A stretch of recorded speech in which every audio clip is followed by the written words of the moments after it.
Naperwisyo na naman po ang maraming motorista sa EDSA kanina. Kabi-kabila kasing mga repair at reblocking ay sinasagawa ng DPWH. May ulat on the spot si Claire Delfin. Claire? Mariz, yes Mariz, bukod sa init ng araw, ay kailangan ding magtiis ang mga motorista sa bigat ng daloy ng trapiko. Meron kasing road repair project, kahapon pa actually sinimulan yan, ang DPWH dito sa southbound lane ng EDSA. Halimbawa na nga yan dito, mula Nia Road hanggang Cubao bago mag-underpass ay talagang mabigat ang daloy ng trapiko dahil sa ongoing na road repair project. Sa ngayon ay nagpapatuloy ang road reblocking sa southbound lane ng EDSA para sa darating na Semana Santa. Isinasagawa ang nasabing repair mula alas 10 ng gabi hanggang alas 5 ng umaga.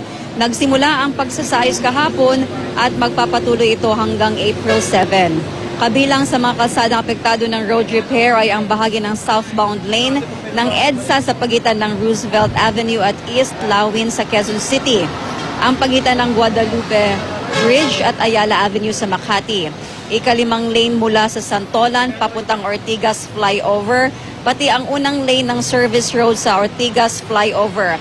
Gagawin din ang unang lane sa pagitan ng New York Street at Monte de Piedad.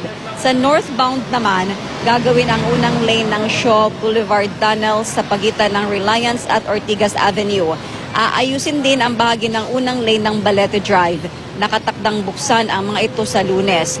At para maibsan ang bigat ng trapiko, binuksan na rin ng MMDA ang isang lane sa northbound para sa mga sasakyang pa-southbound dito sa bahagi ng Cubao.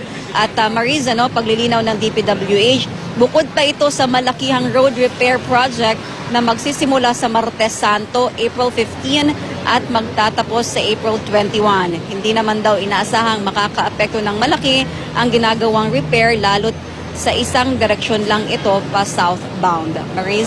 Maraming salamat, Claire Delfin.